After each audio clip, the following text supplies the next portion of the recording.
सौतेली बहन का प्यार। रवि अपनी पत्नी रानी और अपनी बेटी पिंकी के साथ दिल्ली में रहता था। रवि पूरे दिन अपने काम में इतना व्यस्त रहता था कि उसे अपनी पत्नी और बेटी का भी ख्याल नहीं रहता था। एक दिन रानी को तेज खांसी हुई।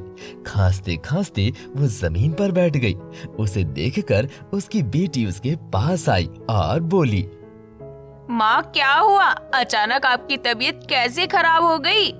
उसकी माँ खांसते हुए कहती है, कुछ नहीं हुआ बेटी, बस एक गिलास पानी ले आओ, कभी कभी खांसी हो जाती है। पिंकी जल्दी से अपनी माँ के लिए पानी लेकर आती है, लेकिन रानी को खांसी इतनी ज्यादा थी कि रानी के हाथ से पानी का गिलास नीचे गिर जाता है। खांसते खांसते उसके मुंह से खून आने लगता है। ये देखकर पिंकी बहुत घबरा जाती है। वो अपने पिता को फोन करती है और कहती है, हेलो पिताजी, माँ की तबीयत खराब है, जल्दी से घर आ जाओ, माँ को बहुत तेज खांसी हो रही है। बेटा मैं भी बहुत जरूरी मीटिंग में हूँ, खत्म होते ही आ जाऊंगा। चिंता मत करो बेटा, हल्की फुल्की खांसी होगी, थोड़ी देर में चली जाएगी। इतना कहकर रवि दोबारा अपनी मीटिंग में व्यस्त हो जाता है। वहीं दूसरी ओर रानी की खांसी रुकने का नाम ही नहीं ले रही थी। बहुत समय बाद रानी की खांसी रुकी। शाम को जब रवि घर आया तो उसने रानी की तबीयत के बारे में जिक्र भी नहीं किया, क्योंकि वो अपने ऑफिस के काम में इतना व्यस्त था कि उसे अपने घर का ध्यान ही नहीं था। रानी की ये खांसी अब बीमारी का रूप ले लेती है। रानी का सारा दिन खांसते हुए बीतने लगा। एक दिन पिंकी स्कूल में थी और रवि अपनी मीटिंग पर। घर में अकेली रानी थी। अचानक से रानी को खांसी शुरू हुई। वो खांसी कुछ समय के बाद रुकी जरूर, लेकिन रानी की सांसें भी रुक गई। पिंकी घर आकर अपनी माँ को आवाज लगाती है, माँ कहाँ हो आप? मुझे बहुत भूख लगी है, खाना चाहिए माँ। तभी वो अपनी माँ के कमरे में जाकर देखती है तो उसकी माँ जमीन पर लेटी होती है। पिंकी को लगता है कि उसकी माँ सो रही है। लगता है माँ सो रही है, परेशान करना ठीक नहीं होगा। ऐसा कहकर पिंकी वहाँ से चली जाती है। पूरे दिन वो अपनी माँ को परेशान नहीं करती, क्योंकि उसको लग रहा था कि उसकी माँ सो रही है। लेकिन उसकी माँ की मृत्यु हो गई थी। शाम को जब रवि घर आता है तो वो कहता है, आज मैं खाना नहीं खाऊंगा, रानी मैं खाना खा कर आया हूँ। ऐसा कहते हुए वो अपने कमरे में आता है और देखता है कि उसकी पत्नी बेजान जमीन पर पड़ी हुई थी। रवि ये देखकर बहुत घबरा जाता है। तभी रवि को पता चलता है कि उसकी पत्नी अब इस दुनिया में नहीं रही। ये सदमा पिंकी बर्दाश्त नहीं कर पाती। कुछ दिनों तक पिंकी बेजान अपने कमरे में पड़ी रहती है। वो ना बच्चों के साथ बाहर खेलती थी, ना ही ठीक से खाती थी, और रवि फिर से अपने काम में व्यस्त हो जाता है। रवि को अपने काम से फुर्सत ही नहीं थी, लेकिन वो अपनी बेटी के बारे में बहुत चिंतित था। लेकिन उसके पास अपनी बेटी को देने के लिए समय नहीं था। एक दिन रवि जब अपने काम से वापस आता है तो पिंकी से कहता है, पिंकी बेटा, क्या तुमने खाना खा लिया? रवि की बातों का पिंकी केवल एक ही शब्द में जवाब देती है, हाँ। देखो मैं तुम्हारे लिए क्या लेकर आया हूँ, मेरी प्यारी सी गुड़िया के लिए बारबी डॉल। तो आपको ये याद है कि इस घर में आपके अलावा मैं भी रहती हूँ? ये कैसी बातें कर रही हो बेटी? और नहीं तो क्या, सही बोल रही हूँ। माँ चली गई तो आप ये सोचते हैं कि उनके साथ मैं भी चली गई हूँ। आपको तो याद भी नहीं होगा कि आज मेरा बर्थडे है। रवि को अचानक याद आता है, लेकिन रवि ये जताता है कि उसे पहले से ही याद था। नहीं बेटा, मुझे याद था। बताओ मेरी गुड़िया को गिफ्ट में क्या चाहिए? मुझे मेरी माँ चाहिए, आप दे सकते हैं? रवि पिंकी की बात सुनकर शांत हो जाता है। आप नहीं दे सकते, पता है ना, आप मुझे समय दे सकते हैं और ना ही मेरी माँ। रवि अपनी बच्ची की अच्छी परवरिश चाहता था। उसे इतना समझ आ चुका था कि पिंकी अपनी माँ को बहुत याद करती है। वो अपनी माँ के बिना खुद को अकेला महसूस करती है। इसलिए सिर्फ पिंकी के लिए वो अपनी कंपनी में काम करने वाली एक लड़की पायल से दूसरी शादी कर लेता है। पायल की एक बेटी राधा थी, जो पिंकी की क्लास में ही पढ़ती थी, और पायल का पति 2 साल पहले ही मर चुका था। रवि राधा और पायल को पिंकी से मिलवाता है। पिंकी बेटी, तुमने कहा था कि तुम्हें तुम्हारी माँ चाहिए, मैं तुम्हारी माँ ले आया। लेकिन पिंकी अपने पिता की बातों का जवाब नहीं देती और जवाब दिए बिना कमरे में चली जाती है। अपनी माँ के जाने के बाद पिंकी बहुत शांत हो चुकी थी, इसीलिए वो किसी से ज्यादा बात नहीं करती थी। रवि अपनी बेटी की ये हालत देखकर बहुत परेशान हो जाता है। पायल रवि से कहती है, सुनिए जी, आप चिंता क्यों कर रहे हैं? अब मैं आ गई हूँ ना, हमारी बेटी बिल्कुल बदल जाएगी। पिंकी बेटी, खाना खा लो। पायल की आवाज सुनकर पिंकी को बहुत गुस्सा आता है। मुझे किसी से बात नहीं करनी। मेरे कमरे में मेरे से बिना पूछे कोई नहीं आएगा। ये सब सुनकर पायल को बहुत गुस्सा आता है। वो पिंकी के कमरे से चली जाती है तो ये मेरी सौतेली बेटी, और मैं इसे अपनापन दिखाने की कोशिश क्यों कर रही हूँ? बहुत घमंड है ना इसमें, इसका घमंड कल से उतारूंगी। लेकिन राधा अपनी बहन के लिए खाना ले जाती है। बहन, तुमने कुछ खाया नहीं है? लो थोड़ा सा खा लो। सुनाई नहीं दिया? मैंने कहा मेरे कमरे में मुझसे बिना पूछे कोई नहीं आएगा। लेकिन जब तक तुम खाना नहीं खाओगी मैं तुम्हारे कमरे से बाहर नहीं जाऊंगी। वो जबरदस्ती पिंकी को खाना खिला देती है।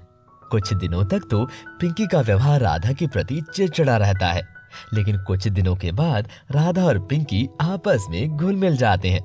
दोनों बहनों के बीच प्यार बढ़ता ही जाता है।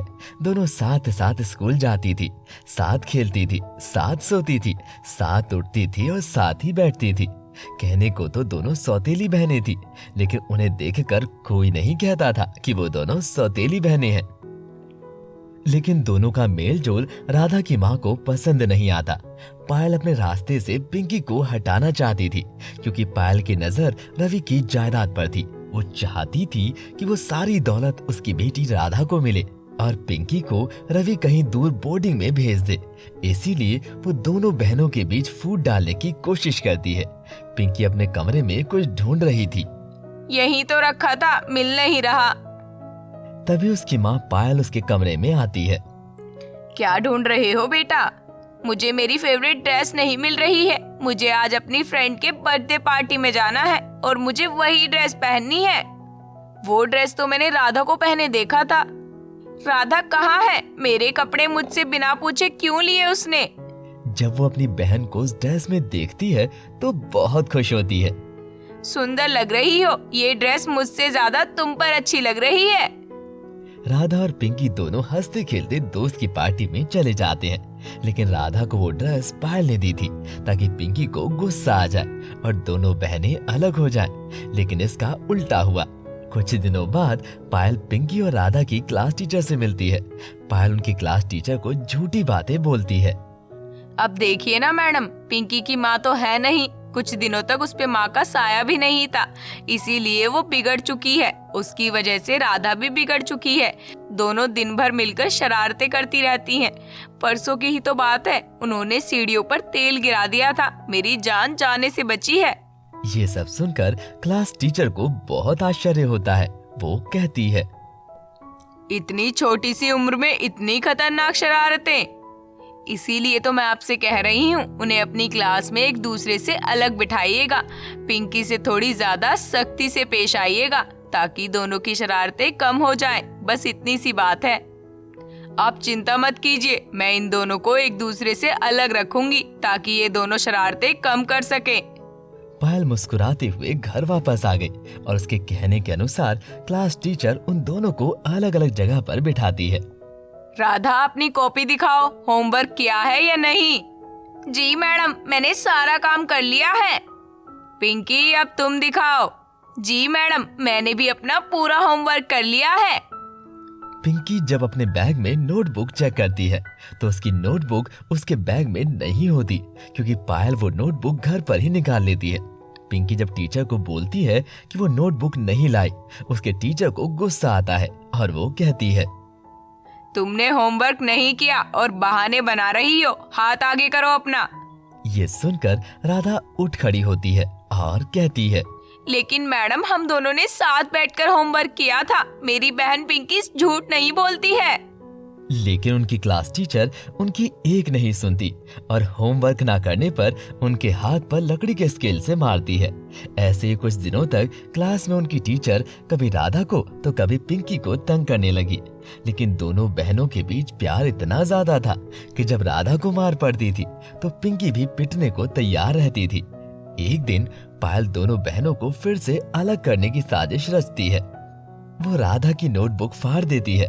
नोटबुक फाड़ते समय कहती है, अब ये इल्जाम आएगा पिंकी पर, फिर ये दोनों बहनें अलग। ये सब करते हुए रवि पायल को देख लेता है। वो पायल से जोर से चिल्लाते हुए कहता है, तुमसे क्या दोनों बहनों का प्यार देखा नहीं जा रहा, जो तुम इस हद तक गिर गई हो। रवि की आवाज सुनकर दोनों बहनें वहां आ जाती हैं। वो दोनों अपने पिता से पूछने लगती हैं, क्या हुआ पिताजी, आप माँ पर गुस्सा क्यों हो रहे हो? उसके बाद रवि पिंकी और राधा को सारी बात बताता है कि कैसे पायल उन दोनों को अलग करना चाहती है। पिंकी अपनी माँ से कहती है, मेरी माँ के जाने के बाद देर से ही सही, लेकिन मैंने आपको माँ समझा। मेरी बहन राधा ने मेरी माँ की तरह मेरा ख्याल रखा, लेकिन आप मुझे अपना नहीं समझती। पायल की आंखें शर्म से झुक जाती हैं। वो कुछ कह नहीं पाती, लेकिन रवि को पायल पर बहुत गुस्सा था, इसीलिए वो पायल से कहता है, निकल जाओ मेरे घर से। तुम एक माँ नहीं हो सकती, क्योंकि तुम अपने बच्चों को अलग देखना चाहती हो, दोनों में तकरार पैदा करना चाहती हो। नहीं नहीं, ऐसा मत कहिए, बस मैं अपनी बेटी की लालच में थी। मैं ये सोच रही थी कि किसी भी तरह पिंकी को हमारी जिंदगी से विदा करके आपकी सारी जायदाद की इकलौती वारिस अपनी बेटी राधा को देखना चाहती थी। लेकिन इस लालच में मैं इन दोनों बहनों का प्यार नहीं देख पाई, बस इन दोनों को अलग करने की साजिश रचती रही। मुझे माफ कर दो मेरे बच्चों। आपने मुझे जन्म दिया, इसका मतलब ये नहीं कि पिंकी आपकी बेटी नहीं है। आप मेरी माँ हैं, इसीलिए मैंने आपको माफ कर दिया है। पायल को अपनी गलती का एहसास होता है। वो अपने किए पर बहुत शर्मिंदा होती है। उस दिन के बाद पायल कभी दोनों बहनों को अलग करने की कोशिश नहीं करती। पिंकी को दोबारा हंसने का सहारा मिला और रवि को एहसास होता है, मुझे माफ करो मेरे बच्चों, अपने काम में मैं इतना अंधा हो चुका था कि मुझे पता ही नहीं कि मेरे बच्चों के साथ क्या हो रहा है। जब तुम सबको मेरी जरूरत थी, मैं अपने किसी काम में व्यस्त था, लेकिन अब ऐसा नहीं होगा। इतना कहकर वो दोनों बच्चों को गले से लगा लेता है। पिंकी अपनी माँ के पास जाकर माँ के गले लग जाती है। उनका परिवार फिर से हंसी खुशी रहने लगता है।